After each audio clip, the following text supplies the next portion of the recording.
ஒரு மனிதன் வாழ்க்கையில் எதில் உண்மைன்னா கர்த்தரை சேவிப்பதிலே உண்மை இருக்க வேண்டும். முதல் உண்மை அதுதான். முதல் உண்மை எது?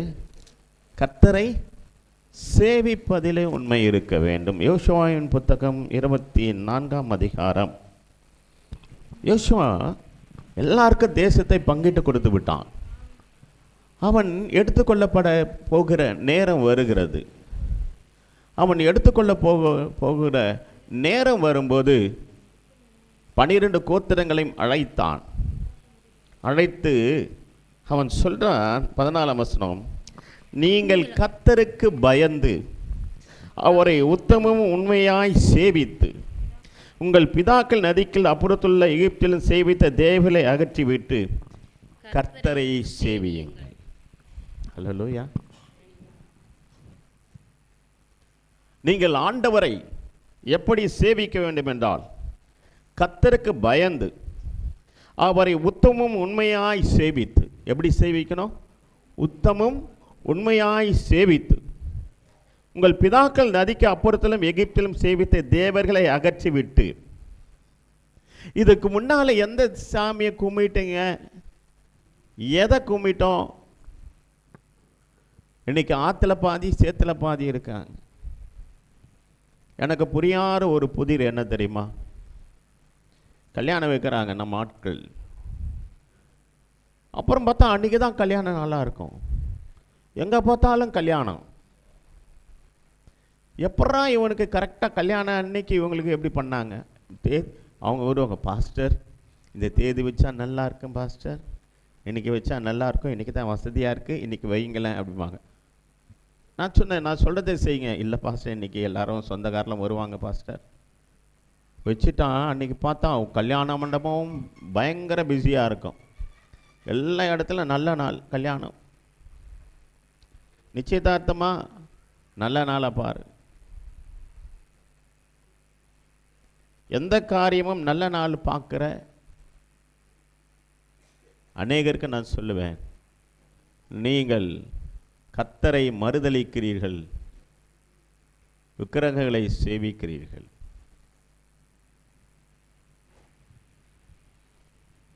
எத்தனை பேர் நல்ல நாள் பார்த்து கல்யாணத்தை ஃபிக்ஸ் பண்ணுறீங்க? நேரங்களை எத்தனை பேர் பார்க்குறீங்க? நல்ல நேரம் கெட்ட நேரம் எத்தனை பேர் பார்க்குறீங்க? சொல்லுங்க.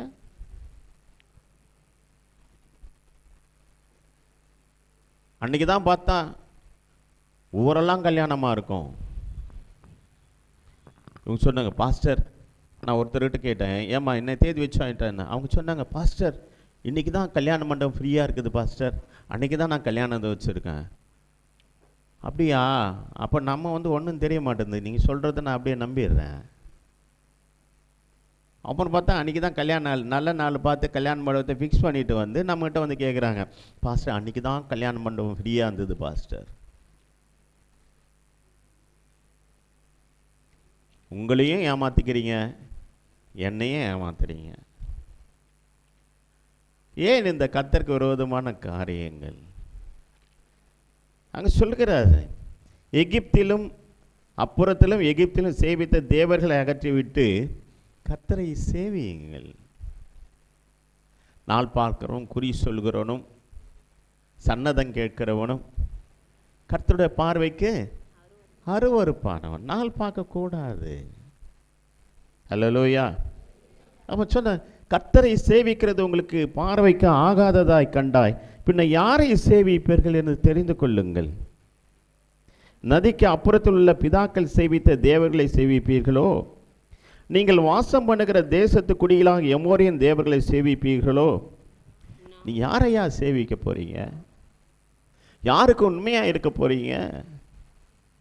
யோசுவா சொல்றா, நானும் என் வீட்டாரும் கர்த்தரையே சேவிப்போம். நான் மட்டும் இல்லையா சொல்றான் பாரு, நானும் என் வீட்டாரும் கர்த்தரையே சேவிப்போம். முதல் உண்மை எதில் தெரியுமா? கர்த்தரிடத்தில் உண்மை, அவரை சேவிப்பதிலே உண்மை, அவரை பின்பற்றுவதிலே உண்மை. இன்றைக்கு திருச்சபை என்பது ஒரு சடங்காச்சாரமாக மாறிவிட்டது. கோயிலுக்கு போயிட்டு வந்தால் ஒரு கடமை தீர்ந்தது இல்லைங்க. திருச்சபையானது தேவன் உங்களை நடத்துகிறார், நடக்க வேண்டிய பாதையில் ஆண்டவர் நடத்துகிறார். சொன்னார், நானும் என் வீட்டாரோம் என்றால் கர்த்தரையே சேவிப்போம். அப்போது ஜனங்கள் பிரதியுத்தரமாக, வேறே தேவர்களை சேவிக்கும்படி கர்த்தரை விட்டு விலகுகிற காரியங்களுக்கு தூரமாய் இருப்பதாக. கர்த்தரை விட்டு விலகுகிற காரியங்கள்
உனக்கு புருஷன் அல்ல என்று ஆண்டவர் ஒரு வெளிப்பாட்டை சொல்லும்போது, அப்போது கான்வர்சேஷன் நடக்குது. அவங்க 2 பேருக்குள்ள பேசும்போது இவர் சொல்கிறாரு, அந்த அம்மா சொல்கிறாங்க, இந்த அம்மா சொல்கிறாங்க, என்னன்னு சொல்கிறாங்கன்னா, நாங்கள் சொல்கிறேன், எங்கள் பிதாக்கள் இந்த மலையில் தொழுது கொண்டு வந்தார்கள், நீங்கள் எருசலேம் இருக்கிற ஸ்தலத்தில் தொழுது கொள்ள வேண்டும் என்கிறீர்களே என்று சொல்லி 20ஆம் வசனம் அந்த அம்மா கேட்குறாங்க.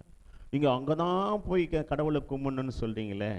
இந்த அம்மாவுக்கு என்ன ஞானம் பாருங்கள். எருசலேம் போய் தான் தேவனை தேடணும்னு சொல்கிறீங்களே. அந்த அம்மா கேட்கும்போது இயேசுவான சொல்கிறார், இயேசு, ஸ்திரீயே, நான் சொல்கிறதை நம்பு. நீங்கள் இந்த மலையிலும் எருசலேமும் மாத்திரமல்ல, எங்கும் பிதாவை தொழுது கொள்ளும் காலம் வருகிறது. நீங்கள் அறியாததை தொழுது கொள்கிறீர்கள், நாங்கள் அறிந்திருக்கிறதை தொழுது கொள்கிறோம். ஏனென்றால் ரட்சிப்பு யூதர்கள் வழியாய் வருகிறது.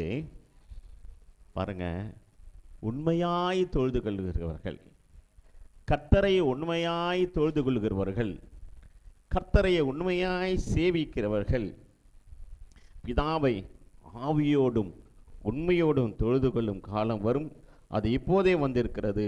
தம்மை தொழுது கொள்வர் இப்படிப்பட்டவர்களாய் இருக்க வேண்டும் என்று பிதானவர் விரும்புகிறார்.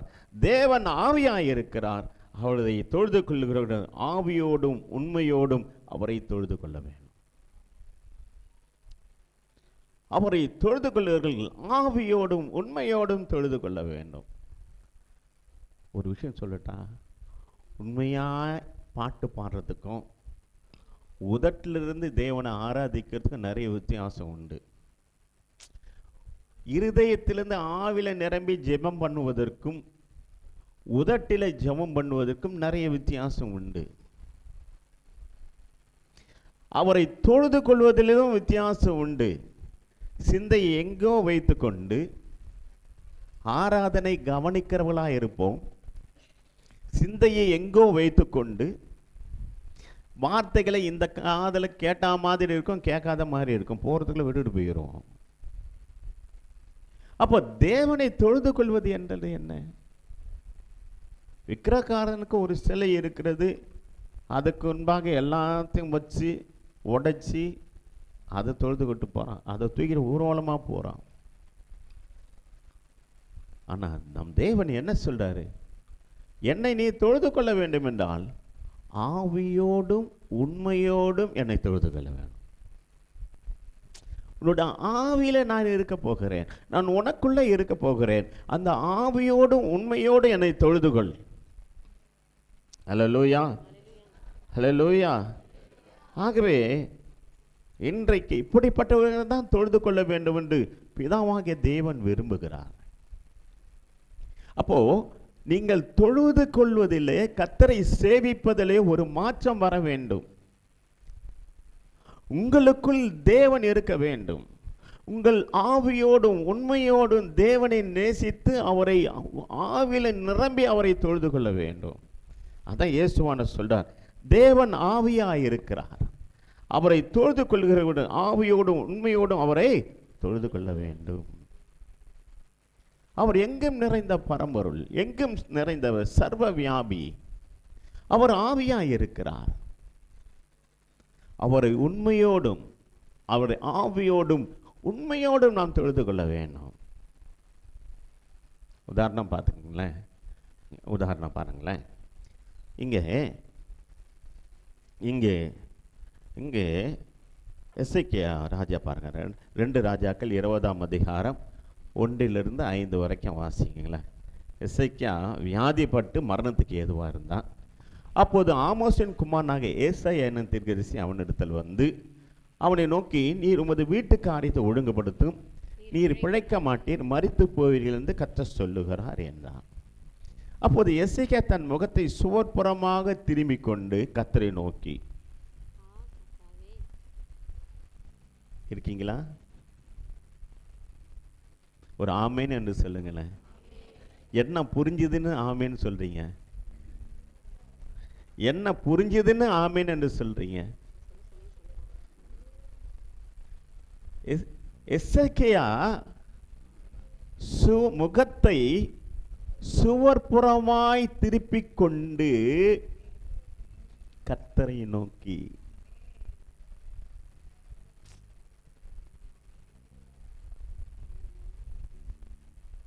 படுக்கையில் இருக்கான், சோர்புறமா திரும்பிட்டு கர்த்தரை நோக்கி. அங்கேயா கர்த்தர் இருக்காரு? எத்தனை பேருக்கு விளங்குது? சுவர்புறமாய் திருப்பிக் கொண்டு கர்த்தரை நோக்கி. எங்கும் பிதாவை தொழுது கொள்ளும் காலம் வரும், அது இப்போது இருக்கிறது, அப்போதும் இருக்கிறது. அவர் எங்கும் நிறைந்த பரம்பொருள். அவரை தொழுது கொள்ளுவர்கள் ஆவியோடும் உண்மையோடும் தொழுது கொள்ள வேண்டும். இப்போது எசேக்கியா சுவர்புறமாய் திரும்பிக் கொண்டு கர்த்தரை நோக்கி,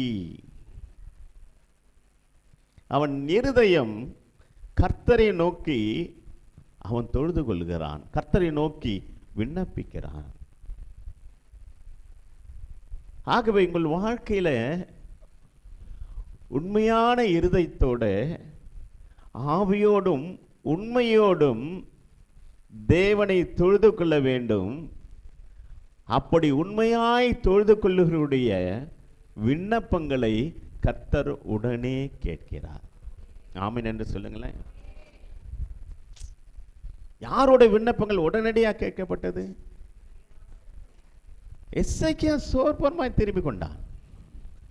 அவன் எருசலேம் தேவாலயத்துக்கு போகவில்லை, சோர்புறமாய் திரும்பி கொண்டு கர்த்தரை நோக்கினான். நீங்கள் எந்த நிலையில் இருந்தாலும், படுக்கையில் இருந்தாலும், நடந்து கொண்டிருந்தாலும், உறங்கிக் கொண்டிருந்தாலும், எந்த நிலையிலும் கர்த்தரை நோக்கி நீங்கள் ஜெபிக்க முடியும். கர்த்தரை நோக்கி ஜெபிப்பதற்கு உதடு முக்கியமில்லை, இருதயம் முக்கியம். நீங்கள் கர்த்தரை நோக்கி ஜெபிப்பதற்கு ஒரு பாய போடணும், ஒரு மேட்டை போடணும், அப்படி ஒரு நல்ல ஒரு அட்மாஸ்பியர் இருக்கணும். யாரும் இருக்கக்கூடாது, சத்தம் இல்லாமல் இருக்கிறது நல்லதுதான். ஆனால் எதுவுமே தேவையில்லைங்க ஒரு மனுஷனுக்கு. ஒன்று தெரியுமா? நீ மனதை ஒருமுகப்படுத்தி தேவனை தேடுவாயானால் பக்கத்தில் என்ன பேசினாலும் காதல் ஏறாது. அது தெரியுமா உங்களுக்கு? இன்றைக்கு திருச்சபை மக்களுக்கு ஒன்று நான் சொல்லிக் கொடுக்கிறேன். மனதை தேவனுக்குள் ஒருமுகப்படுத்துவது என்னதென்று இன்றைக்கு அநேகருக்கு தெரியவில்லை. சிந்தையை தேவனுக்குள் ஒருமுகப்படுத்துவது. அப்படி நீங்கள் ஒருமுகப்படுத்துவீரானால் அந்த சிந்தைக்குள் தேவன், அதான் ஆவியோடும் உண்மையோடும் தொழுது கொள்ளுகிற அனுபவம். ஆகவே இன்று நாம் ஜெபிக்கும் போது ஆவியோடும் உண்மையோடும், எந்த இடத்தில் இருந்தாலும், காரை ஓட்டும் போதும் சரி, நான் காரில் படுத்துட்டு இருக்கும்போதும் சரி, கண்ணை மூடினா அப்படி தியானிக்கும் போது ஆண்டோட பிரசனை வரும் பாருங்களேன். அப்படி கண்ணில் கண்ணீர் தார தாரையாக வடியும். நீ எங்கிருந்து கூப்பிட்டாலும் கர்த்தர் உனக்கு பதில் தருவார். கரங்களை தட்டி ஆண்டவருக்கு நீ நன்றி சொல்லும். உன் இருதயம் தேவனுக்கு முன்பாக உண்மையாய் இருக்குமானால், நீ கர்த்தரை உண்மையாய் சேவிப்பாயானால், கர்த்தருக்கு நீ உண்மையாய் இருப்பாயானால், நீ எங்கிருந்து கூப்பிட்டாலும் கர்த்தர் உன்னுடைய பதிலை கேட்பார். உன் ஜெபத்தை கர்த்தர் கேட்பார். நீ கூப்பிட்ட உடனே கர்த்தருடைய பதில் உனக்கு கிடைக்கும். அவனுடைய குவாலிஃபிகேஷன் என்னன்னு எஸ்ஐகே சொல்கிறான் பாருங்களேன்.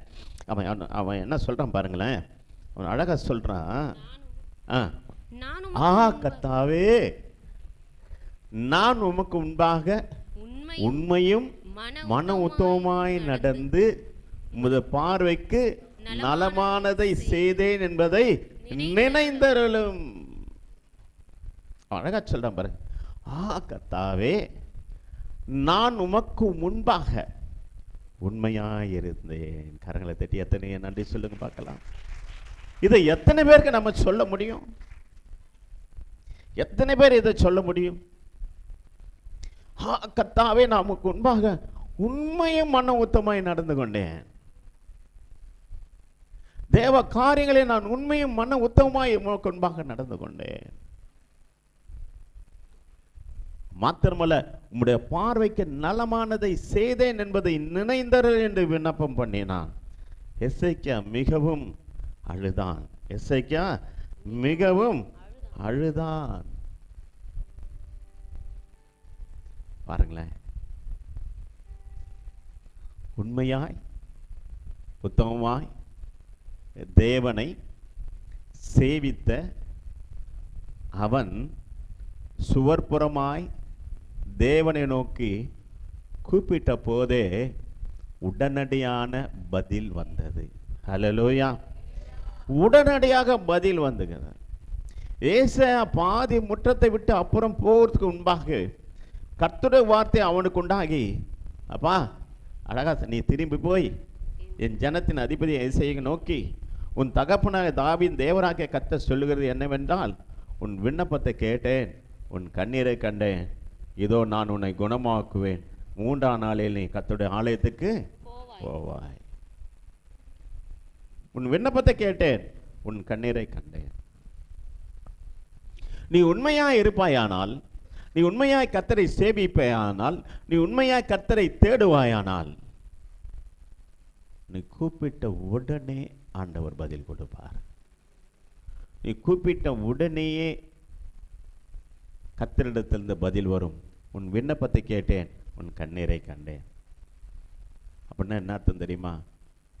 நீ ஜெபிக்கிற, ஹல்லேலூயா, நீ ஜெபிக்கிறத ஆண்டவர் கேட்கிறாரு. உன் கண்களில் வடிகிற கண்ணீரை கர்த்தர் பார்க்கிறார். எந்த மனிதன் உண்மையாய் தேவனை நேசித்து அவரை சேவிக்கிறானோ, அவன் ஜெபிக்கும் போது அவனுடைய ஜெபத்தை கர்த்தர் கேட்கிறார். அந்த வசனம் அப்படித்தான் சொல்லுது. என்ன சொல்லுது? உன் விண்ணப்பத்தை கேட்டேன், உன் கண்ணீரை கண்டேன்.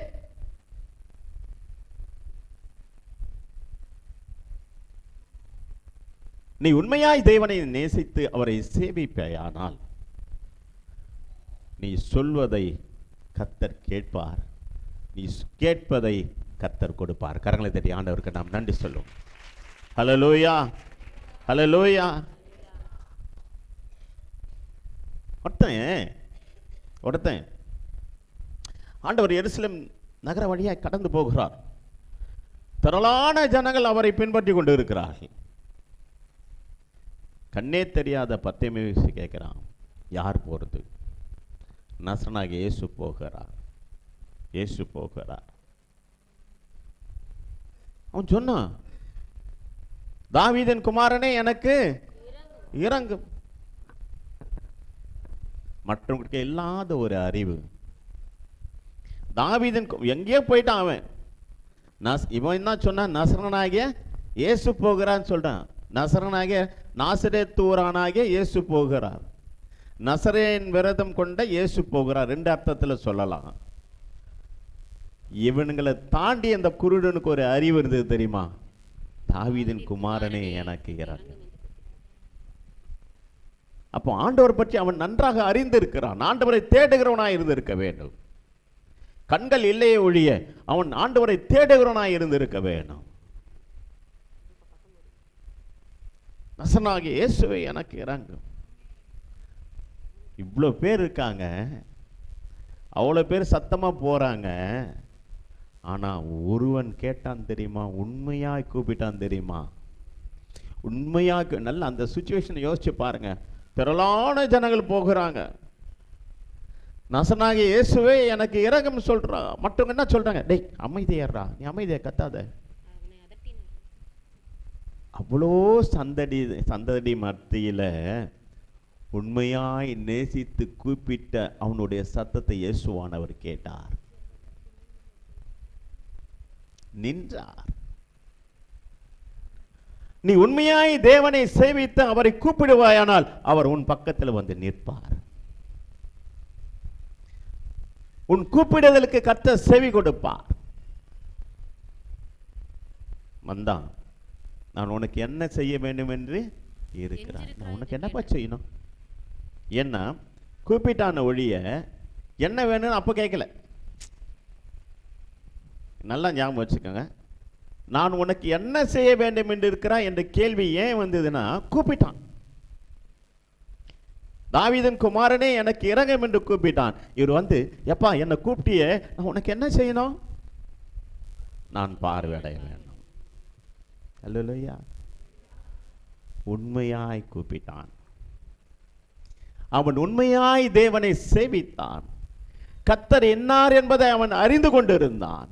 அவர் தாவீதின் குமாரன் என்பதை அறிந்து கொண்டு அவன் உண்மையாய் தேவனை நோக்கி கூப்பிட்டான். பாருங்க, அவ்வளோ சந்தடி மத்தியில நடந்து கொண்டு இருக்க இயேசுவான ஒரு காதிலே அந்த உண்மையான சத்தம் கேட்டது. இன்னைக்கு எவ்வளோ பேர் ஜெபிக்கிறோம், ஆனா உன் ஜெபம் மட்டும் டக்குன்னு கேட்கணும்னா நீ உண்மையாய் தேவனை சேவிக்க வேணும். உண்மையாய் தேவனை சேவிக்க வேணும். நீ கேட்ட உடனே உன் ஆயுஸ் நாட்களை நீட்டி தருவார். இன்னைக்கு காலையில் இந்த வசனத்தை தியானிக்கும் போது மைக்கேல் மன்னிக்கணும், மைக்கேல் ஒரு சுகம் வேணுமா என்கிட்ட வந்தார். ஏன்னா மூக்கு அடைச்சிக்கிச்சு, இல்லை மூக்கு ஏதோ பிரச்சனை.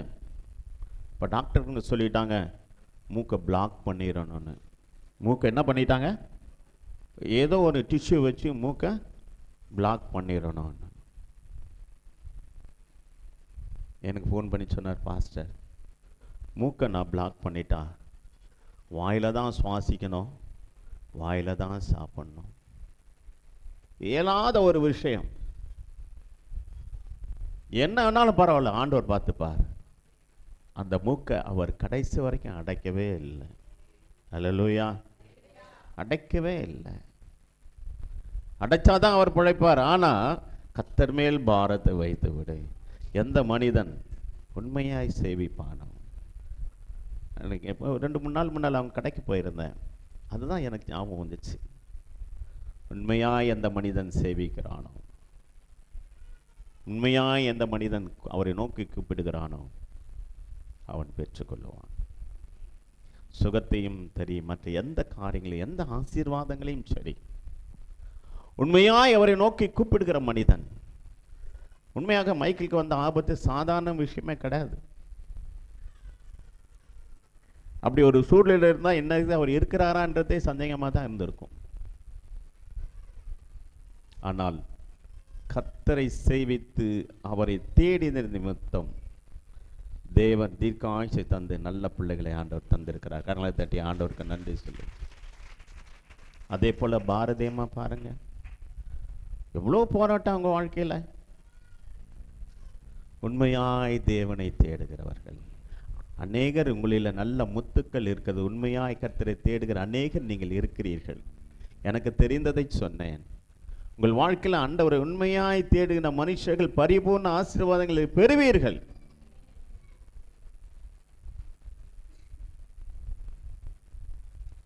உண்மையாய் தேவனை சேவிக்கிறவர்கள், உண்மையாய் தேவனை பின்பற்றவர்கள் சொன்ன கர்த்தர் செய்வார். கரங்களை தட்டி ஆண்டவருக்கு நாம் நன்றி செலுத்துகிறோம். ரீபா கனமா தீரினி ஷகனதாரமா. ஆகவே கொஞ்சத்தில் உண்மையாக இருந்தால் அநேகத்தின் பேரில் அதிகாரம். நீ கொஞ்சத்தில் உண்மையாக இருப்பா, உன்னை அநேகத்தின் பேரில் அதிகாரையாக நான் வைப்பேன். அல்லேலூயா. ஆண்டவர் அதுக்கான ஒரு உதாரணத்தை சொல்றாரு. மத்தேயு 25ஆம் அதிகாரம் 21ஆம் வசனம். இப்போ நம்ம வாசிச்சோம். அவனுடைய எஜமான் அவனை நோக்கி, நல்லது உத்தமும் உண்மையுள்ள ஊழியக்காரனே, கொஞ்சத்திலே உண்மையாய் இருந்தாய், அநேகத்தின் மேல் உன்னை அதிகாரியாக வைப்பேன், உன் எஜமானுடைய சந்தோஷத்துக்குள் பிரவேசி என்றான். ஆமென். ஆண்டவர் நம்மை நம்பி தாளந்துகளை கொடுக்கிறார், ஆசீர்வாதங்களை கொடுக்கிறார். ஆண்டவர் என்ன சொல்றாரு? திறமைக்கு தக்கதாக 5 தாளந்தும் 2 தாளந்தும் 1 தாளந்தும் கொடுத்து பிரயாணப்பட்டு போகிறார். அப்போ 5 தாளந்து வைத்திருக்கிறவன் அவைகளை கொண்டு வியாபாரம் பண்ணி வேறு 5 தாளந்துகளை சம்பாதித்தான். 2 தாளந்துகளை வாங்கினவன் வேறு 2 தாளந்துகளை சம்பாதித்தான். 1 தாளந்து பெற்றவனோ நிலத்தை தோண்டி எஜமானுடைய பணத்தை புதைத்து வைத்தான். நல்லா, தாளந்து என்பது திறமைகளை குறிக்கிறது. நீங்கள் தேவனுக்கென்று பயன்பட வேண்டும். நான் அடிக்கடி வெளியே நான் நிறைய போதுகிற ஐக்கியத்திலே நான் பிரசங்கிக்கிறேன், நிறைய சர்ச்சில் வரங்களை பற்றி சொல்கிறேன். அங்கே போகும்போது பார்க்கும்போது எவ்வளோ பிரச்சனைகள் இருக்குது ஒவ்வொரு விசுவாசிக்குன்னு பார்க்குறேன். ஏன் வெளியே போகிறோன்னா, எனக்கு கொடுத்த வரங்களை, எனக்கு கொடுத்த தாளந்துகளை அப்போ தான் தெரியாத மனுஷர்கிட்ட நம்ம கிரியை செய்யும்போது தான் ஆண்டவர் எவ்வளோ வரங்களை நமக்கு கொடுத்துருக்கிறான்னு தெரியுது. இன்னைக்கு உங்களுக்கு தேவன் நல்ல தாளந்துகளை கொடுத்திருக்கிறார், பேசுகிற வரங்களை கொடுத்திருக்கிறார், நல்ல பிசாசு துரத்துகிற வரங்களை கொடுத்திருக்கிறார், அநேகருக்கு குணமாக்குற வரங்களை கொடுத்திருக்கிறார். நீங்க பேசினா ஒருத்தர் ரட்சிக்கப்பட்டுருவாங்க, நீங்க ஜெபிச்சா பிசாசு போவோம், நீங்க ஜெபிச்சா ஆண்டவர் உங்களை கொண்டு சுகத்தை தருவார். ஆனா நம்ம என்ன செய்யறோம் தெரியுமா? எல்லாத்தையும் ஒரு தாளந்து வைத்திருக்கிற போல புதைத்து போடுகிற அனுபவம் நமக்கு சொல்லுகிறது. உண்மையுள்ள ஊழியக்காரனாய், ஊழியக்காரன் என்பது எல்லாரும் ஊழியத்தை செய்யணுங்க. சபையானது பராமரிப்பு குழுக்களை நான் தலைன்னு சொல்றேன், திரும்ப நான் சொல்றேன். சபை வளர்ச்சி நான் ஊக்குவிக்கலாம், நாங்கள் விசாரிக்கலாம். சபை வளரணும்னா ஆத்மா பாரமுள்ள விசுவாசிகளால் மட்டும்தான் ஆகும். எனக்கு என்னென்று நிர்விசாரமாய் இருக்கிற விசுவாசிகளால் தான் இன்னைக்கு சபை வளரவில்லை. இதையும் தாண்டி எந்த மேய்ப்பன் அப்படி பச்சை தழை காட்டினாலும் பின்னால போகிற ஆடுகள் இருக்கு தெரியுமா? அது ரொம்ப கஷ்டம். தேவன் இன்னைக்கு நல்ல ஊழியக்காரர்களை சபையில தேவன் கொடுத்திருக்கிறார். அனைதன ஊழியத்துக்கு போகிறார்கள், ஜனங்கள் விடுதலையாக்கப்படுகிறார்கள். நான் உங்களுக்கு யாவருக்கும் சொல்கிற விஷயம் என்னன்னா, தேவனிடத்தில் நீங்கள் உண்மையா இருந்து இந்த தாளந்துகளை பெற்றுக்கொண்டு ஆத்மா பாரத்தோடு நீங்கள் ஊழியம் செய்யும் போது உங்கள் வரங்கள் மிகுதியாகும். இப்போதான் போயிருந்தேன் நானே. இப்போ சொல்லும்போது நல்லா, நான் போன தடவை அட்வைஸ் சொன்ன பாருங்களேன், அவ்வளோ ஆராதிக்கிறாங்க, நல்லா ஆராதிக்கிறாங்க, அவ்வளோ பிசாசு பிடிச்சவங்க அந்த சபையில் இருக்கிறாங்க. நல்லா ஆராதிச்சு அந்த பிள்ளையை நான் பார்த்தேன், அவருக்குள்ள ஆண்டவர் இருப்பதை பார்த்தேன். பிசாசு ஜெபம் பண்ணிகிட்டே இருக்கிறான், நிறைய பிசாசு பிடிச்சவங்க வராங்க. அந்த பிள்ளையை கூப்பிட்டேன், இவங்களுக்காக ஜெபம் பண்ண. ஆச்சரியம், ஜெபம் பண்ணோன்னே அந்த நல்லா விடுதலை ஆயிட்டாங்க அந்த அம்மா. இதுவரைக்கும் அந்த பிள்ளைக்கு அவ்வளவு வரங்கள் தனக்குள்ள இருப்பதை அவள் அறியாமல் இருந்தாள். அதே போலதான் இன்னைக்கு உங்களுக்குள்ள நல்ல வரங்கள் இருக்குது, கிருபையில் இருக்கிறது, என் மேல் வைத்த அபிஷேகம் உங்கள் யாவர் மேலும் இருக்கிறது. ஆனால் லௌகிக கவலையில நாம் அப்படியே சிக்கிண்டு போகிறோம். வரங்களை பயன்படுத்துவதில் லௌகிக கவலை, குடும்ப பாரங்கள், பொருளாதார பாரங்கள். குடும்பம் அவசியம், எல்லாருக்கும் சொல்றேன், குடும்பம் அவசியம். ஆனால் குடும்பம் இந்த உலகத்தோட முடிஞ்சிடும். நீ செய்கிற ஊழியங்கள் தான் பரலோகத்தில் உன்னை குறித்து சாட்சி கொடுக்கும். உங்களால் ஒரு பாவி மனம் திரும்பினால் பரலோகத்தில் மிகுந்த சந்தோஷம் உண்டாயிருக்கும். உங்களால் ஒரு ஆத்மா ரட்சிக்கப்பட்டால் அதனுடைய மதிப்பு என்ன தெரியுமா? எத்தனை கோடி கொடுத்தா ஒரு ஆத்மா ரட்சிப்பில் கொண்டு வர முடியும்? இந்த காலையில் ரொம்ப அழுகையாக இருந்துச்சு எனக்கு. அதனால் ரொம்ப சோர்ந்து போயிட்டார். முன்னெல்லாம் ஒவ்வொரு ஞாயிற்றுக்கிழமையும் அவ்வளோ பேர் வருவாங்க, ஞானஸ்தானத்துக்கு ஒப்பு கொடுப்பார்கள். அவ்வளோ ஊழியங்கள் நடந்தது, அவ்வளோ ஜபங்கள் இருந்தது. ஏன் இந்த சூழ்நிலை? ஜெபிக்கிறவர்கள் சபையில் இல்லை, அதனால இப்படி இருக்கும்.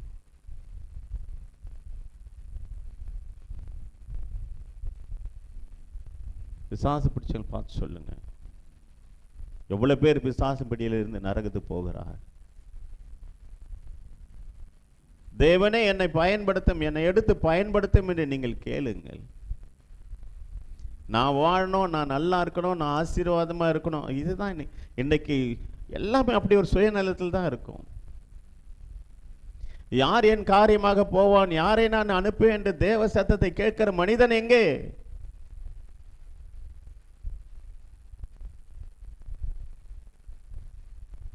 நரகத்தின் கொடுமைக்கு தப்பி வைக்கிற மனிதன் எங்கே? மனுஷி எங்கே? எழும்பு சீயோனை, எழும்பு, உன் வல்லமையை தரித்துக்கொள்.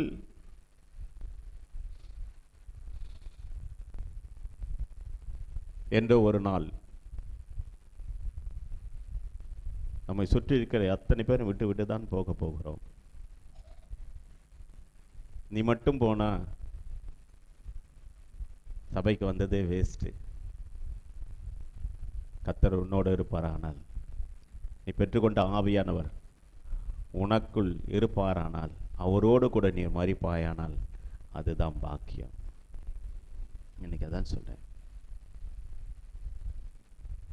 இந்த உலக மனிதரெல்லாம் உன்னை விட்டு போய்விடுவார்கள். நீ செத்தாலும் உனக்குள்ள ஆவியானவர் இருப்பார். கிறிஸ்துவை மரித்தோர்ந்து எழுப்பின ஆவி உங்களில் வாசமாயிருந்தால், கிறிஸ்துவை மரித்தோர்ந்து எழுப்பினவர் உம்மிடத்தில் வாசமாயிருக்கிற தம்முடைய ஆவியினாலே சாவுக்கு ஏதுவான சரீரங்களை உயிர்ப்பிப்பார். ரோமர் 8:12. இந்த உலகத்தை விட்டு எத்தனை பேர் எல்லாரும் போயிடுவாங்க. நீ கட்டின வீடு, நீ வாங்கின காரு, நீ வாங்கின நகைகள், மனைவி, பிள்ளைகள், குடும்பம் எல்லாம் போயிடுவாங்க. கொஞ்ச நாள் எல்லாமே மறந்துடுவாங்க. நம்மளை கொஞ்ச நாள்ல எல்லாருமே மறந்துடுவாங்க. ஆனா மறக்காத ஒருவர் உண்டு தெரியுமா? அவர் உனக்குள்ள இருப்பார். உனக்குள்ள உனக்குள்ள இருப்பார். ஆவியானவர் வெயிட் பண்ணி நிற்பார். எப்போது தேவகுமாரனுடைய சத்தம் கேட்கும், எப்போது தேவகுமாரன் வருவார், எப்போது தேவகுமாரனுடைய எக்கால சத்தம் நான் கேட்பேன், ஆவியானவர் ரெடியாக இருப்பார். அப்போ பிதாவான தேவன் சொல்லுவார், ஓ இயேசுவை பார்த்து, போ மனுஷகுமாரனே, ஓ என் மகனே நீ போ, இதோ உறங்கி கொண்டு இருக்கிறார்கள் தெரியுமா, நித்திரை அடைந்து இருக்கிறார்கள் தெரியுமா, போ போ, எக்கால சத்தம் துணிக்கும், இயேசுவானவர் வருவார். அப்போது ஆவியானவர் நம்ம எழுப்பி பிதாவிடத்தில் கொண்டு போய் பரலோகத்தில் கொண்டு போய் சேர்ப்பார்.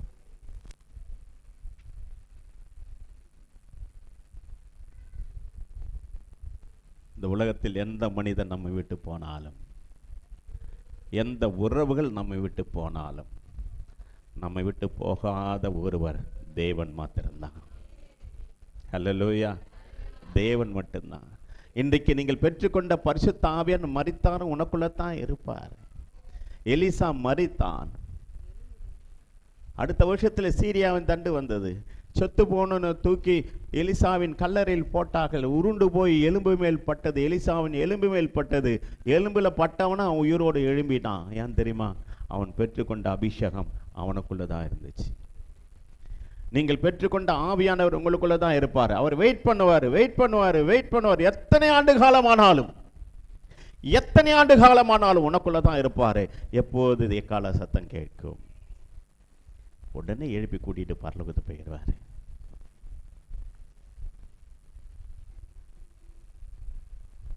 நாம் யாருக்காக பிரயாசப்படுகிறோம்? இந்த உலகத்தில் எதற்காக பிரயாசப்படுகிறோம்? ஏன் விருதாவாய் உழைத்துக் கொண்டு இருக்கிறோம்? நம்முடைய கௌரவம், நம்முடைய பெருமை, நம்முடைய ஆஸ்தி, அந்தஸ்து எல்லாம் ஒரு இடையில் போயிடும். இன்னைக்கு டாப் லெவலில் இருந்தவங்கெல்லாம் எங்கே போவாங்க? கர்த்தரை அறியாதவர்கள் நரகத்து போவார்கள். லாசரு போல உண்மையாய் தேடுகிற பரலோகத்தில் ஆபிரகாம் அடியில் இருப்பார்கள். கனகம் தட்டி ஆண்டவருக்கு நாம் நன்றி சொல்லுவோம். அதுக்காக தாங்க சபை, அதுக்காக தாங்க சபை, வேற எதற்கும் இல்லை. அதற்காக தான் திருச்சபை. ஹல்லேலூயா, ஹல்லேலூயா, ஹல்லேலூயா. ஆகவே தேவனிடத்திலிருந்து தாழ்ந்துகளை பெற்றுக்கொண்டு, வரங்களை பெற்றுக்கொண்டு கர்த்தருக்கென்று ஊழியத்தை செய்யுங்க. அதுக்காக முழு நேரம் இல்லை, பக்கத்தில் இருக்கிறவங்களுக்கு சுவிசேஷம் சொல்லுங்க, பக்கத்து வீட்டுக்காரர் சொல்லுங்க, பக்கத்தில் இருக்கிறவங்களை ஆண்டவர் பற்றி பேசுங்க. நம்ம ஆண்டவர் பற்றி பேசுவதே இல்லை. ஏன்னா வீட்டில் ஜெபிக்கிறதே இல்லை, பைபிள் வாசிக்கிறதும் இல்லை, தேவனை தேடுறதும் இல்லை.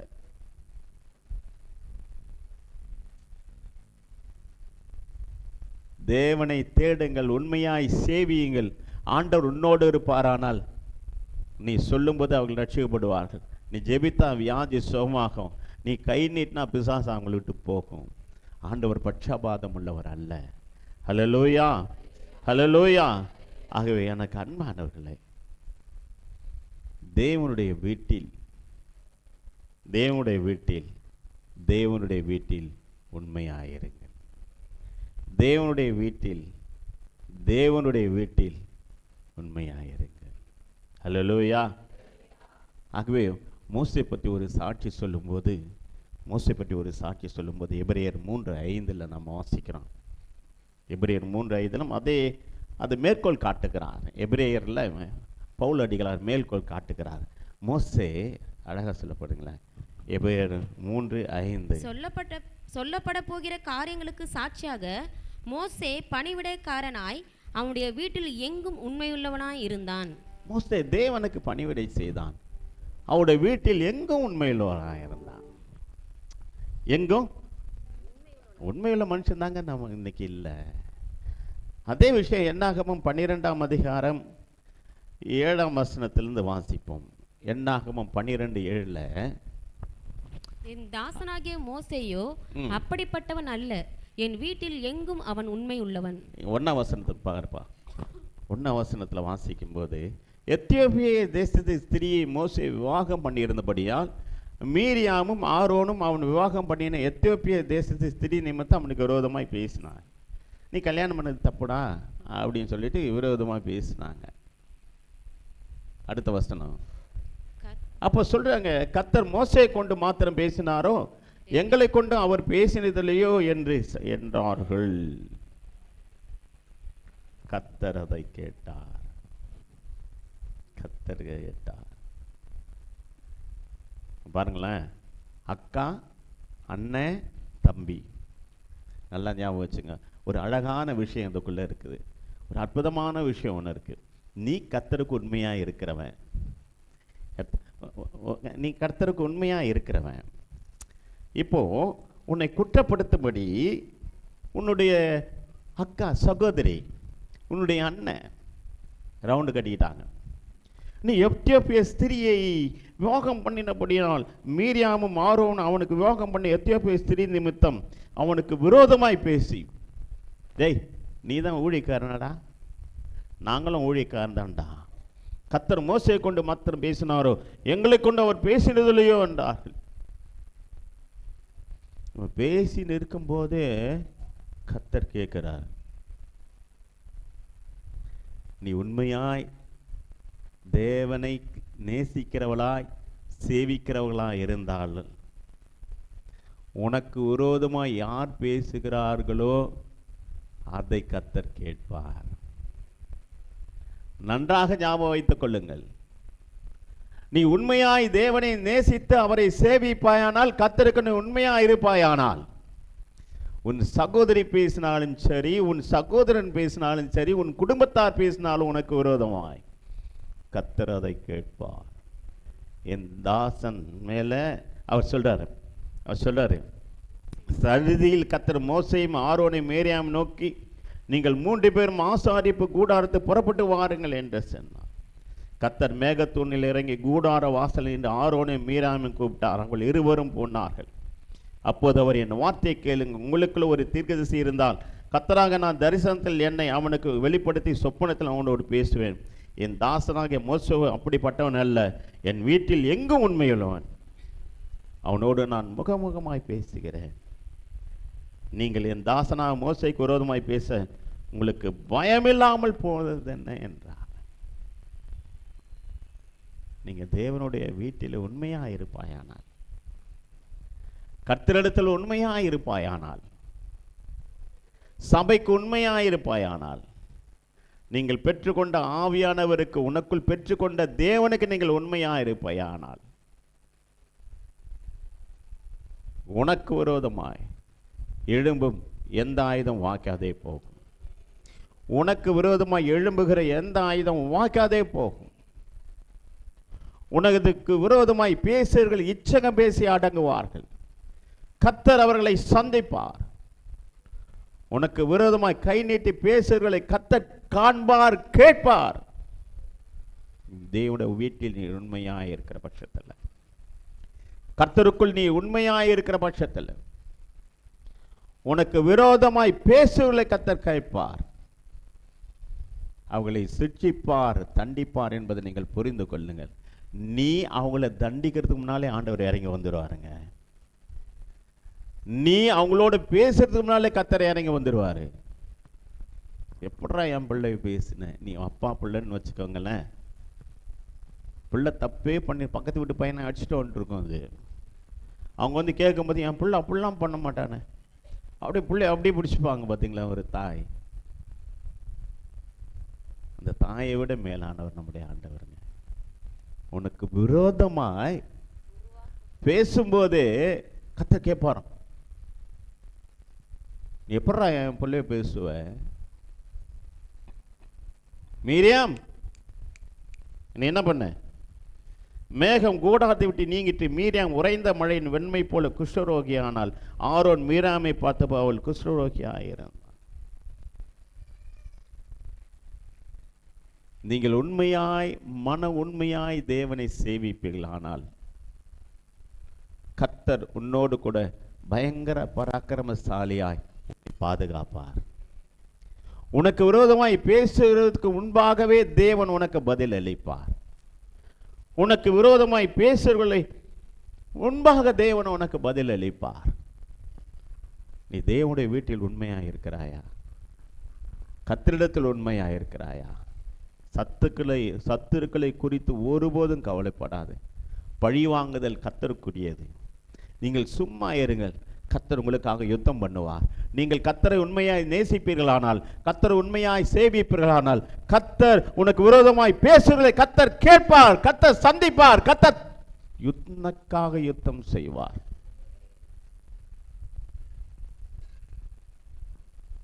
எத்தனை பேர் தேவனை உண்மையை நேசிக்கிறீர்கள்? எத்தனை பேர் உண்மையாய் தேவனை நேசிக்கிறீர்கள்? எனக்கு ரொம்ப பிடிச்ச விஷயம் என்ன தெரியுமா? யோவான் 21 மகதலேனா நான் மரியாள் பாருங்க, ரொம்ப உண்மையா நேசித்தா ஆண்டவரை. கல்லறைக்கு போனா கல்லறை காலியா இருக்கு. காலியான ஓடி வந்து சொல்றாங்க, பேதுரு ஓடுறான், இன்னொரு வாலிபன் சொல்லுது, அவன் ஓடுறான். அந்த வாலிபன் வாசல்ல பார்த்து திரும்பினான். பேதுரு உள்ள போற தலைப்பாக மட்டும் சுத்தி வச்சுக்குது, பார்க்கறது போயிடுறாரு. ஆனா உண்மையாய் நேசித்தாங்க தெரியுமா? உள்ள போய் தேடுறாங்க, எங்க ஆண்டவர் எங்கே, என் ஆண்டவர் எங்கே, என் ஆண்டவர் எங்கே? பக்கத்துல ஆண்டவர் நிற்கிறாரு. அவர் தோட்டக்காரன் எண்ணி இவன் சொல்றா, நீங்கள் எடுத்துக்கொண்டு போனது உண்டால் எனக்கு சொல்லுங்க, நான் போய் எடுத்துக்கிறேன். இந்த பெண் என்ன செய்வா பாருங்க. நீங்கள் எடுத்துக்கொண்டு போனது உண்டால் அவர் வைத்த இடத்தை தெரியவில்லை, சொல்லுங்கள், நான் போய் எடுத்துக்கொள்ளுகிறேன். 3 வருஷம் இருந்த பேதுருக்கு இந்த புத்தி இல்லை. பார்த்தான், போயிட்டான். ஆனா உண்மையாய் நேசித்தா தெரியுமா? அவளுக்கு தான் ஆண்டவர் முதல்ல தரிசனமானார். அவளுக்கு தான் சொன்னார், என் சகோதரிடத்தில் போய் நான் என் தேவனிடத்துக்கும் உங்கள் தேவனிடத்துக்கும் என் பிதாவினிடத்துக்கும் உங்கள் பிதாவினிடத்துக்கும் ஏறி போகிறேன் என்று நீ போய் சொல்லுமா. ஆக்சுவலாக யாருக்கிட்ட? பேதுருக்கிட்ட சொல்லியிருக்கணும். ஆனால் யார் மூலமாக சொல்ல வேண்டிய நிலைமை வந்துருச்சு? மகதலேனா மரியாதை சொல்லி சொல்ல வேண்டிய நிலைமை யாருக்கு வந்துருச்சு? இவங்களுக்கு வந்துருச்சு. யார் உண்மையாய் தேவனை நேசித்து சேவிக்கிறார்களோ அவங்களோட தேவன் இருக்கிறார். அல்லேலூயா. யார் தேவனை உண்மையாய் நேசித்து அவரை சேவித்து அவரோடு உறவாடுகிறார்களோ தேவன் அவர்களுக்கு தம்மை வெளிப்படுத்துவார். அவர் உங்களோட இருப்பார், உங்களுக்குள் இருப்பார். ஹல்லேலூயா, ஹல்லேலூயா. ஆனால் தோமா பாருங்களேன், ஆண்டவரை பார்த்தோன்னு ஆஹா அவள் காயத்தில் நான் விரல் போட்டு பார்க்கணும், நான் அவரை பார்த்த அந்த காயத்தில் விரல் போட்டு பார்த்தா தான் நான் நம்புவேன். இயேசுவானவர் உள்ளே போனார், அவனை பார்த்து சொன்னார், அவிசுவாசி ஆயிராதே விசுவாசி ஆயிரு. காணி அடித்த கையை பார்க்கணும், விழாவில் விரல் விட்டு பார்க்கணும். அற்புத அடையாளங்களால் ஆண்டவரை தேடாதீங்க, முழு இருதயத்தோடு தேவனை தேடுங்க. முழு இருதயத்தோடு தேவனை தேடுங்க. நீங்கள் உண்மையாய் தேவனை நேசியுங்கள், உண்மையாய் தேவனை தேடுங்கள், உண்மையாய் ஆண்டவரை சேவியுங்கள். வேறு எதுவுமே வேண்டாங்க உங்கள் வாழ்க்கையில். சகல ஆசீர்வாதங்களும் உன்னை தேடி தானா வரும், உன்னை தேடி தானா வருங்க. நீ உண்மையாய் தேவனை நேசித்து அவரை தேடுவானால், நீ சபைக்குள் உண்மையுள்ளவர்களாய் இருப்பீர்களானால் ஆசீர்வாதம் தானா தேடி வரும். எல்லாம் ஏந்து நிற்போமா?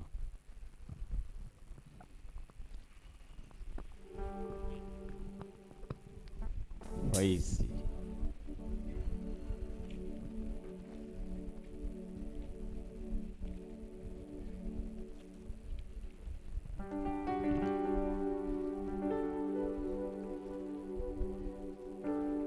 இப்போ நம்ம கொஞ்சம் நேரம் தேவனை நாம் ஆராதிக்க போகிறோம்.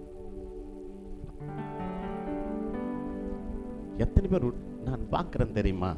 நான் பார்க்குறேன் ஆராதனை நேரத்தில் எங்கோ மனதை வச்சுக்கிட்டு எங்கேயோ யோசிச்சுக்கிட்டு வாயை திறந்து கூட நம்ம பாட மாட்டோம். நீ கேரளா போய் பாருங்களேன், என்ன ஆராதிப்பாங்க தெரியுமா? வயசானதுலேருந்து அப்படி குதிச்சு ஆராதிப்பாங்க. மனசு அப்படியே உருகி போகுங்க. மைக் கொடுங்க.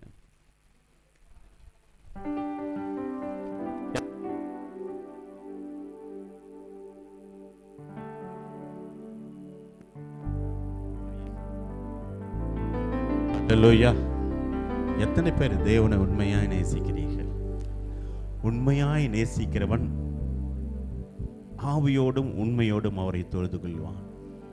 பாடுகிறவன் ஆவியோடும் உண்மையோடும் தேவனை ஆராதிப்பான். உங்க பைபிள்லாம் வச்சிடுங்க கீழே, இல்லைன்னா அந்த கீழே மிதிச்சோன்னா அந்த ஜன்னல் ஓரமாக வச்சிடுங்க. கீழே பைபிள் மேலே கால் படுன்றவங்க ஜன்னல் ஓரமாக வச்சிடுங்க.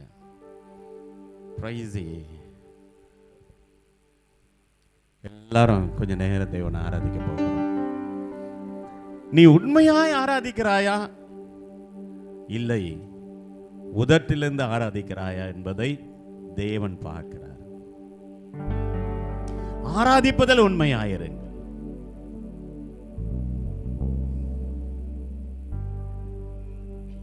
இந்த கண்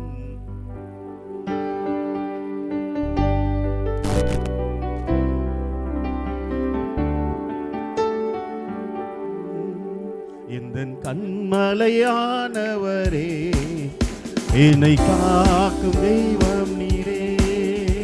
இந்த கண்மலையானவரே, என்னை காக்கும் தெய்வம் நீரே.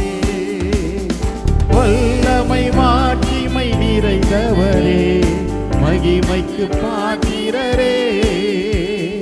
வல்லமை மாட்சிமை நிறைந்தவரே, மகிமைக்கு பாத்திரரே. ஆராதனை உமக்கே,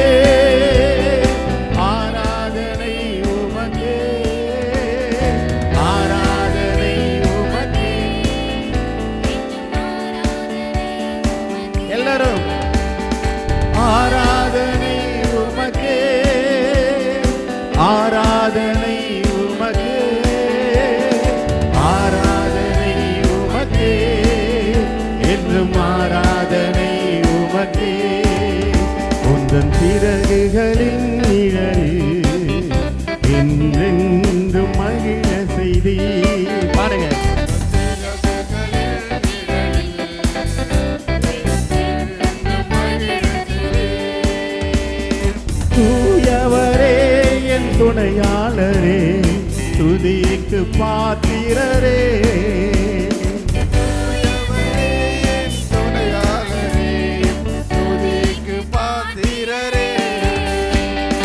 ஆராதனை உமக்கே, ஆராதனை உமக்கே, ஆராதனை உமக்கே, என்றும் ஆராதனை உமக்கே.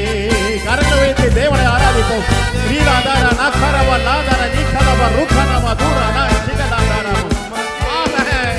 எல்லாரும் சகோதரர் வாயை திறந்து நல்லா ஆராதிங்க, சத்தமா ஆராதிப்போம். இந்த பலவீன நேரங்களில் உம் கிருபை தந்தீரையா. ஆமென். அவர் கிருபை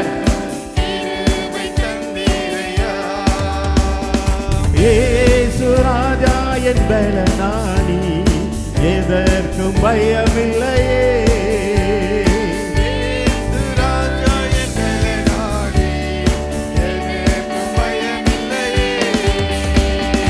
ஆராதனை உமக்கே, ஆராதனை உமக்கே, ஆராதனை உமக்கே, என்றும் ஆராதனை உமக்கே.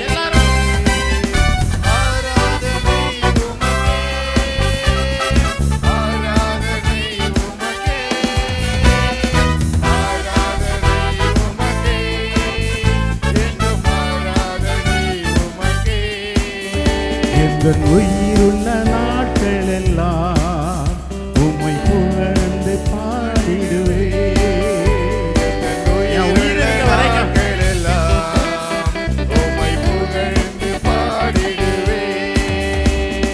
ராஜானில் செய்த நன்மைகளை எண்ணிய துதித்திடுவே.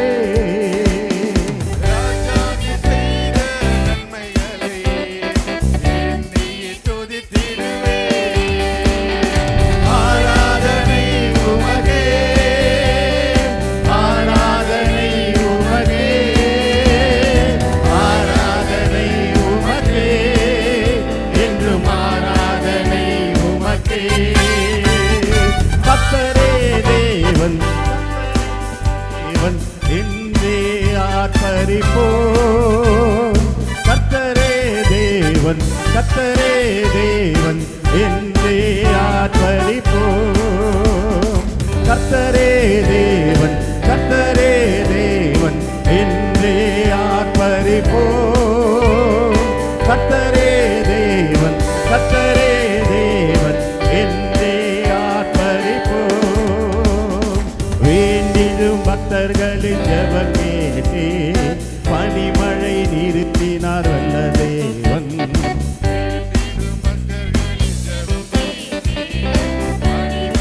வல்லமை இறங்கட்டும். தேவனுடைய பிரசன்னம் ஒவ்வொரு மேலும் இறங்கட்டும்.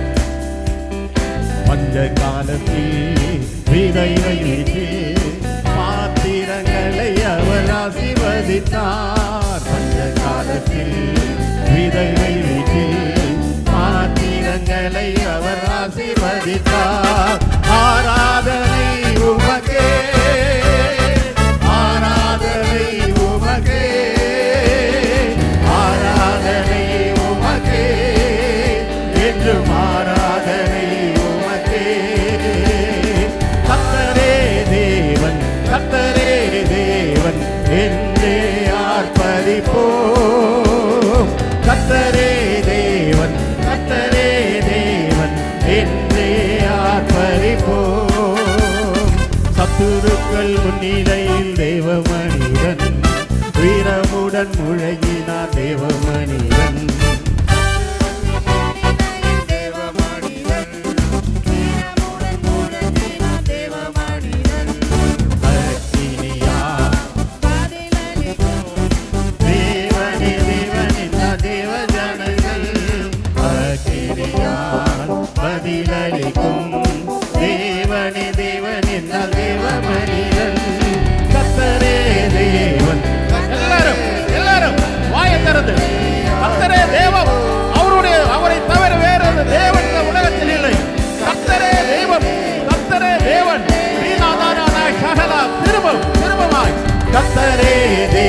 ஆர்ப்பரிப்போம். கர்த்தரே தேவன், கர்த்தரே தேவன் என்றே ஆர்ப்பரிப்போம். ஹல்லேலூயா. ஆண்டவரே என்னை நிரப்பு, என்னை நிரப்பு, உம்முடைய பிரசன்னத்தால் என்னை நிரப்பு. ஒரலாதாரனாய் சிகலதாரா நீ கலப ராக்கலபதாரபோ ரீமனாதாரமாய் சபலபதாரா.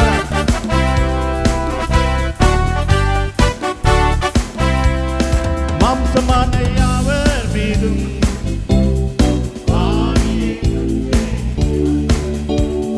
மாம்சமான யாவர் மீதும் ஆவியை ஊற்றுவேன் என்று உபர்வாளிவர் யாவரும் திகதரிசனம் சொல்வாரே. உபர்வாளிவர் யாவரும் திகதரிசனம் சொல்வாரே. வல்லமை உண்டு உண்டு அற்புத வல்லமை இயேசுவே இரத்தத்தால் வல்லமை உண்டு உண்டு அற்புத வல்லமை ஆட்டுக்குட்டி இரத்தத்தினால் வல்லமை உண்டு உண்டு அற்புத வல்லமை இயேசுவே இரத்தத்தால் வல்லமை உண்டு உண்டு அற்புத வல்லமை ஆட்டுக்குட்டி இரத்தத்தினால். ஆண்டவரே என்னை நிரப்புங்கப்பா. பெந்தெகோஸ்தே நாளில் இறங்கின அபிஷேகம், பெந்தெகோஸ்தே நாளில் இறங்கிய அந்த வல்லமை. வியாதி இருக்கிறவங்க கையை உயர்த்து. நான் பிசாசு பிடியில் இருக்கிறேன், நான் வியாதியா இருக்கிறேன். ஆண்டவரே என்னை சுகமாக்கும், ஆண்டவரே என்னை சுகமாக்கும், என் கட்டுகளை கட்டவிடு. கேளுங்க, கர்த்தருடைய ஆவியான் இறங்கி வருவார், கர்த்தருடைய ஆவியான் இறங்கி வருவார். உராவா லாதாரா சிகலதாரா நீ கலவா ருகானமா தூராபோ. பெந்தெகோஸ்தே நாளை போல பெரிதான முழக்கத்தோடு நாளை போல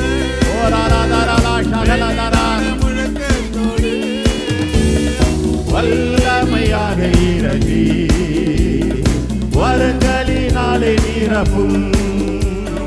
வல்லமையாக இறங்கி வரங்களினாலே நிரப்பும்.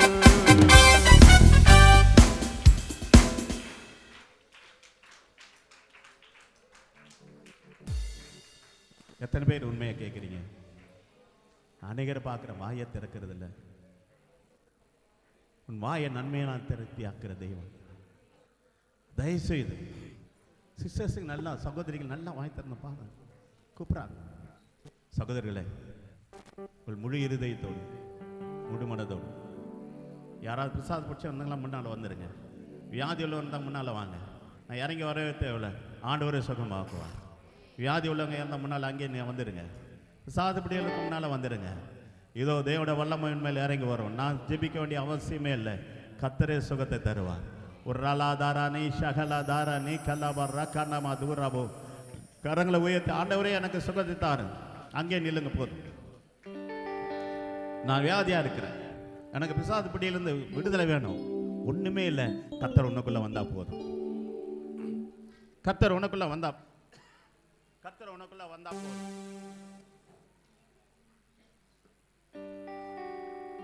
உன்னை எல்லாம் தேவனோட வல்லமை உண்மையில் இறங்கி வரும். கூப்பிடும் யாவரையும் கர்த்தர் குணமாக்குறவர். எசேக்கியா சோர்பரமாய் திரும்பி ஆண்டவரே நான் உண்மையாய் சேவித்தேனே என்ன சொன்ன உடனே ஆண்டவர் வந்தார். இன்னைக்கு சொன்ன உடனே கர்த்தர் உங்கள் மத்தியில் இறங்கி வருவார். வல்லமை தேவை தேவா, வல்லமை தாரும் தேவா. எல்லாரும் வாய் திறந்து பாடுங்க, சத்தமா பாடுங்க, கேளுங்க. நீ பாடும்போதே வல்லமை மேல் இறங்கி வரும். நீ பாடும்போதே தேவனுடைய அக்கினி மேல் இறங்கி வரும். நீ பாடும்போதே வியாதிகள் சுகமாகும். நீ பாடும்போது பிசாசு ஓடும். நீ பாடும்போதே அக்கினி இறங்கி வரும். ஓராலாதாரா கரையாதாரா பொழிந்திடும் வல்லமை, உன்னதத்தின் வல்லமை, ஆவியின் வல்லமை, அக்கினியின் வல்லமை, பொழிந்திடும் வல்லமை, உன்னதத்தின் வல்லமை, ஆவியின் வல்லமை, அக்கினியின் வல்லமை,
திறக்கப்படும் நாளே என்று முத்திரையான ஆவியை தாரும் பிதாவே என்று அழைக்க புத்திர சுவிகாரம் இல்லிடும்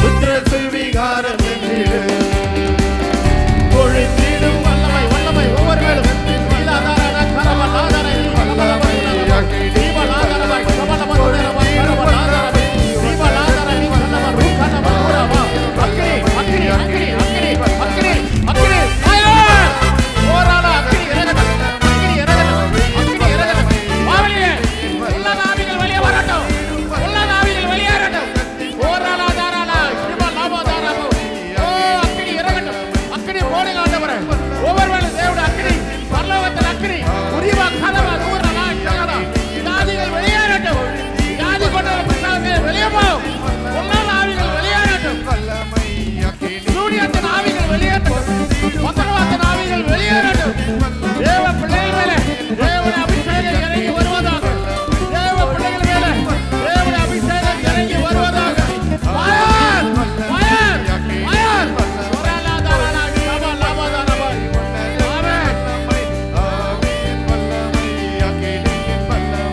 பொழுதிடும்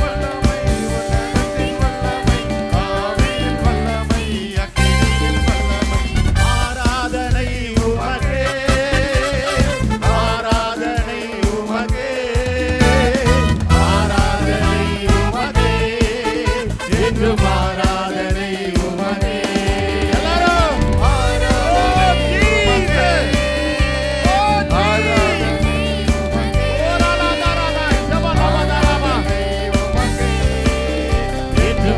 ஆராதனை உமக்கே ஆராதனை உமக்கே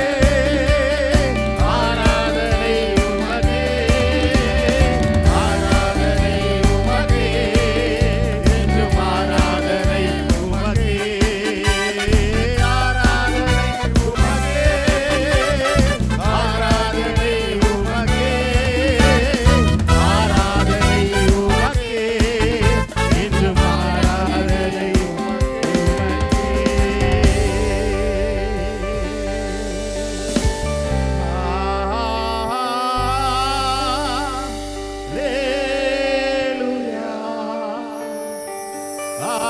கரங்களை வைத்து வானத்தையும் பூமியும் படைத்த கர்த்தரை நாம் ஆராதிக்கிறோம். வானத்தையும் பூமியும் படைத்த தேவனை ஆராதிக்கிறோம்.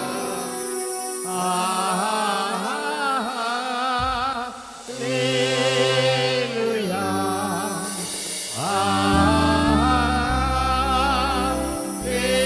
அல்லேலூயா.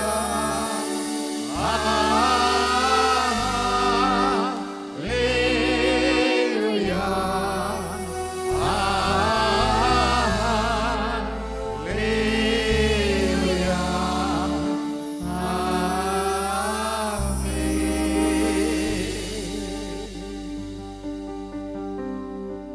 தகப்பனே, எங்கள் மத்தியில் இறங்கி வந்திருக்கிறீரே, அவர் ஆவியாக இருக்கிறார். உங்களுக்கு தெரியுமா, இந்த ஆவியான தேவன் உங்கள் நடுவில் இறங்கி வந்திருக்கிறது எத்தனை பேர் புரிந்திருக்கிறீர்கள், உணர்ந்திருக்கிறீர்கள்? அவர் நம்மத்தில் இறங்கி வந்திருக்கிறார். அவரை தொழுது கொள்கிறவர்கள் ஆவியோடு உண்மையோடு தொழுது கொள்ள வேண்டும். இயேசுவான சொன்ன கர்த்தரே ஆவியானவர். அவர் தேவன் பிதாவாக தேவன் ஆவியாக இருக்கிறார். கர்த்தர் ஆவியாக இருக்கிறார். அவர் நம்மத்தில் வந்திருக்கிறார். அவர் நம்மத்தில் இருக்கிறார். கேருபீன்கள் சேராபீன்கள் போற்றிடும் எங்கள் பரிசுத்தரே. கேருபீன்கள் சேராபீன்கள் போற்றிடும் எங்கள் பரிசுத்தரே.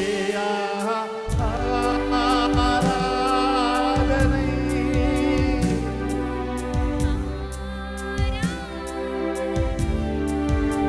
ஆமென் ஆமென். தேவன் ரலாதாரானா சிகனாதாராமா அவர் நம்மோடு இருக்கிறார்.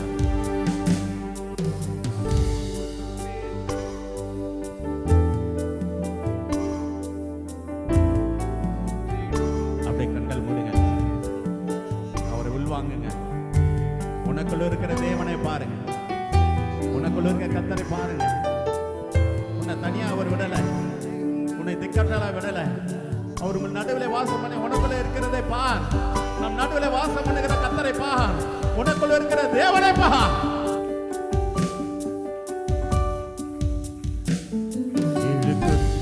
விளக்கின் மத்தியிலே உலாவிடும் எங்கள் பரிசுத்தரே. விளக்கின் மத்தியிலே உலாவிடும் எங்கள் பரிசுத்தரே. ஆராதனை உமக்கு, ஆராதனை, ஆராதனை உமக்கு, ஆராதனை, ஆராதனை உமக்கு, ஆராதனை, ஆராதனை உமக்கு, ஆராதனை. உனக்கு தெரியுமா, நம்மத்தில் உலாவிக் கொண்டிருக்கிற கர்த்தர் என்னை தொடுங்க ஆண்டவரே கேளுங்க. என்னை தொடுங்க, என் வியாதியை சுகமாக்குங்க, என் வாழ்க்கையை மாத்துங்க, என்னை மாத்திருங்க ஆண்டவரே. உமக்கு ஏற்றபடி என்னை வணைந்து விடுங்க ஆண்டவரே. நான் உடைய பிள்ளை அல்லவா.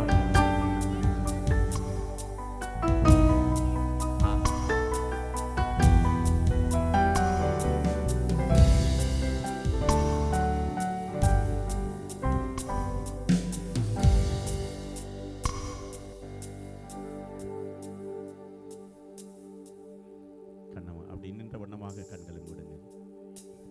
யாரும் திறக்க வேணாம். தகப்பனே சொல்லுங்களேன். தகப்பனே, நான் உங்களுடைய பிள்ளைப்பா, எனக்குள்ள வாங்கப்பா, என்னை நடத்துங்க, என் வாழ்வை நடத்துங்க, என் குடும்பத்தை நடத்துங்க, என் பிள்ளைகளை நடத்துங்க, என்னை முழுவதும் உங்களுக்கு ஒப்பு கொடுக்கிறேன். மோசே சொல்லுங்க. மோசே தேவனுடைய வீட்டில் எங்கும் உண்மையுள்ளவனா இருந்தது போல நானும் உமக்கு முன்பாக உண்மையுள்ளவனாய் இருப்பேன். என்னை முழுவதும் ஒப்பு கொடுக்கிறேன். எங்களை நடத்தும் இயேசுவின் நாமத்தில் பிதாவே.